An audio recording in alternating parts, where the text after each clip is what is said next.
Hey, you crypto monkeys. Right, let's get straight into it. Let's stop mucking about here.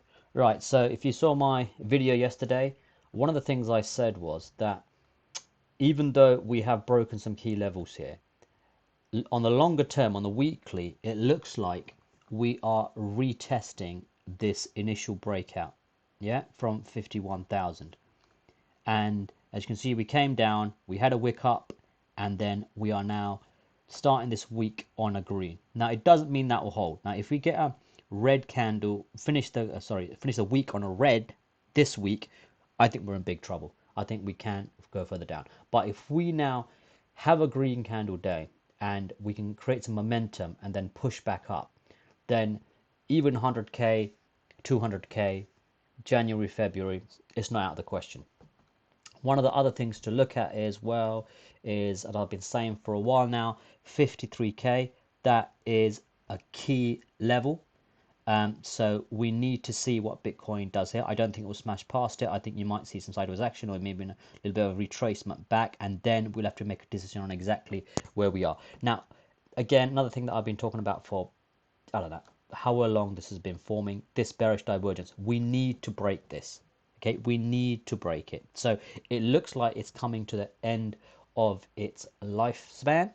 As you can see, the stochastic has now crossed. The MACD could cross. The stochastic always crosses first as a precursor to the MACD. So let's see what happens here. But at the moment, we're not looking too bad. I'm still not happy with what happened here. Can't go down below the 200 MA, but who knows? Maybe it was a black swan event and it might not hurt us in the long term, and we might just have a longer period of sideways instead of having that parabolic run to the upside that everyone was expecting in December. And as we know, if everyone is expecting the same thing, it mostly doesn't happen. So it's just that life isn't that easy. If you look at the Bitcoin Fear and Greed Index, we are at 25. We're at 16 yesterday. So looking good, looking good. So we're still in extreme fear, which is good. That's when you want to be buying. You want to be buying in fear. You don't want to be buying in greed. You want to be selling in greed. Yeah, so it's counterintuitive, but that's how you should be thinking about this market. Let's look at the stock market now, because I think a lot of this has to do with the stock market. And if you look at the historic trend here, the stock market, we got a nice bounce exactly on the 100 MA and our trend line, and we are heading back up. But before everybody starts celebrating, we need to see how these things play out. We can't just say, right, okay, that's it, we're off to the races now. You just have to just be cautious and prepare for all scenarios. But for the moment, it's looking good. Let's look at ETH. Now, ETH is just a monster. So it didn't really even dip. Yeah. So now we are back to 3,000, 4,400 we hit today. I mean, the top was 4,800. So we're not even that far below the top. And as far as ETH versus BTC, we are really gaining momentum here. So we broke through here and we're gaining momentum to the upside. We can come back down here to retrace this trend.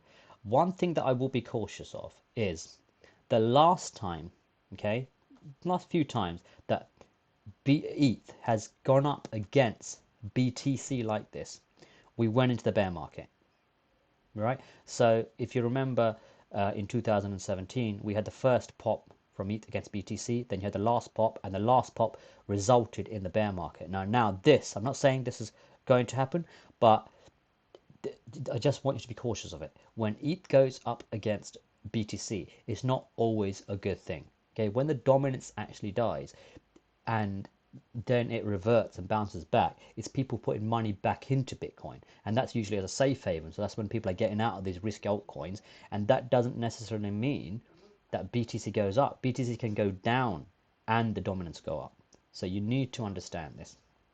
But yeah, but as far as ETH, it's looking really, really strong.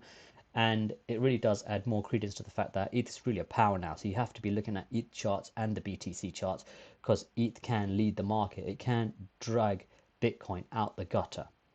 And who knows, we might even get the flippening this year with ETH2 coming out, because so many things are just being built on ETH, and you can't ignore that. I had a debate on the group, on our trading group yesterday, around why I think ETH is actually probably a more important coin than Bitcoin, and it always should be, because it's not just a currency. I always find it amusing that people think just because someone creates something and say, right, that's a currency, just it only has value because people agree it has value. Whereas ETH also has utility. You can use it. It's a gas. It's deflationary. So, and people actually building on it and using on it. You're just not holding it because you think someone else is going to buy it from you for a higher amount of money. So, probably going to get a lot of hate for that. But I think Ethereum, even though its tech is very outdated now, and things like Sol and Matic and stuff like that are so much better, I still think, as far as the sentiment, that's where people are flocking to. I think the gains in BTC, as far as multiples, is done, and I think ETH is could have a flipping this year. But then money will revert back into Bitcoin at some point. Let's look at MATIC. So the reason I'm looking at MATIC is I love MATIC. I've always loved MATIC. This adoption, the team, they're just great. The problem with MATIC is it's already just 280x this year alone. So after 14 months. So it's really hard when it was at 0.03 in, when was this? In April 19, and now it's at, well, it hit almost $3. So it's hard. I mean, to be fair, even though it's not where it should be on the coin market cap ranking, it should be higher up. I think it should be higher than DOT. I think it should be higher than Luna. It's just so many things being built on it. However, for me personally, for someone who got in at 0.09, I think it's just, I was doing TA all the way down here because I got it down here. So I think it's hard for me to buy it now, even though I think it will go up. They're probably doing a ZK roll-up integration. They're going to probably announce it on the 9th. So we'll see what happens. We could keep going up or we can dump. A lot of the time these things dump when these things are announced. But as far as the chart, look, it's one of the only charts that has a MACD cross to the upside. But if the whole market goes down, MATIC will go down as well, regardless of what's going on. RMRK, another favorite of mine. So I've told you about my trade yesterday. So I'm still in it. I think we can come back, and we need to break this trend. I think we can come down here again and test 40 again, and then pop up, depending on what the market does, or we can go all the way down to 30. We can test this 200 MA.